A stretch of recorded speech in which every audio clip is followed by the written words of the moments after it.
Hi guys, my name is Bargo. Today I will be talking to you about mental health and social media and its effects on mental health. How many of you use social media every day? Everybody. Maybe you check Instagram in the morning, go through TikToks during your lunch break, or reply to messages before going to bed. Social media has become a huge part of everyone's everyday lives. While it connects us, it can also lead to harm of our mental health. As someone who is interested in mental health and the science behind social media, I've noticed how platforms like Instagram, TikTok, and Snapchat can have both positive and negative effects on our mood, stress, and even dopamine release levels. Research shows that while social media can bring us closer within our communities and relationships, it can also cause anxiety, depression, and addiction-like behaviors if not used carefully. Today, I wanted to share 3 things with you. First, the effects of social media on mental health. Second, why it happens and the science behind it. And finally, strategies we can use to prevent it. First, we'll talk about the effects of mental health, or the effects on mental health. Social media affects us emotionally, behaviorally, and spiritually at times. Eventually, many studies have linked heavy social media use to the feelings of anxiety and depression throughout human relationships with social media. Constant notifications can apply pressure to our moods and stress levels. Seeing people highlight themselves or their own highlight reels through social media can often allow for negative self-images and poor self-esteem. According to a 2023 review done by Calaf, frequent use of social media strongly associated with depression symptoms, especially in younger adults. But social media is not all bad. Social media does have positive effects. It allows us to stay connected with our friends and family across distances. It gives people access to online support communities, especially those struggling with mental health issues. It also provides educational content, news, and opportunities to learn new skills. The mechanisms behind the effects.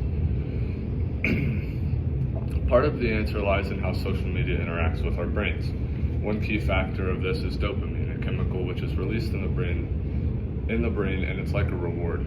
Every time you get a like or a comment or a notification, your brain can release dopamine, making you feel really good about yourself.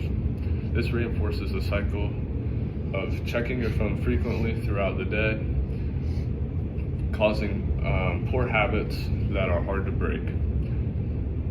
Another factor is social comparison. People often only show the best parts of their lives on social media, which make it hard for us to understand why our life may not be as great or why we don't fit in with that group.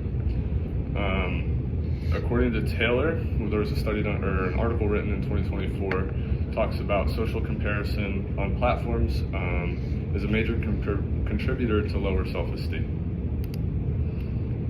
And finally, there's fear of missing out, or FOMO. Social media gives us a constant feed of events, travel, and conversations, making us feel like we have to be online all the time to stay relevant. This research was done by Ethiel in 2025. And the third, strategies to make social media more beneficial for us. So a question is, how do we use social media without letting it harm our mental health? First, we can set boundaries with social media and time constraints. Many psychologists recommend limiting your screen time, as it can decrease your mental health and performance. Simple steps like putting your phone down an hour before bedtime, turning off the blue lights turning off blue light and notifications can be essential to getting positive sleep and recovery for your body. Second, manipulate your content so that it's what you want to see. Take control of your feed and algorithm by following accounts that make you feel educated or uplifted, and unfollow the accounts that can cause you stress, anxiety, or negativity. Finally, when using social media, engage mindfully. Instead of passively scrolling, try to have a meaningful conversation with a peer or someone that you see online. Another good use for social media is trying something new. There are a lot of pages out there that will encourage you to get out there and to try something new. Balance your online time with in-person activities and habits. Don't let social media consume your life. Let it be a contributing factor to relationships. In conclusion, social media can help and harm us both. We've talked about its effect on mental health and its strategies behind the effects, and ways to use social media much healthier. The takeaway here is simple. Social media itself isn't inherently bad when used the right way.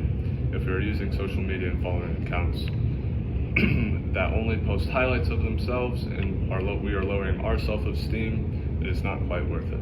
Thank you. Just concluded the speech. Here is my audience.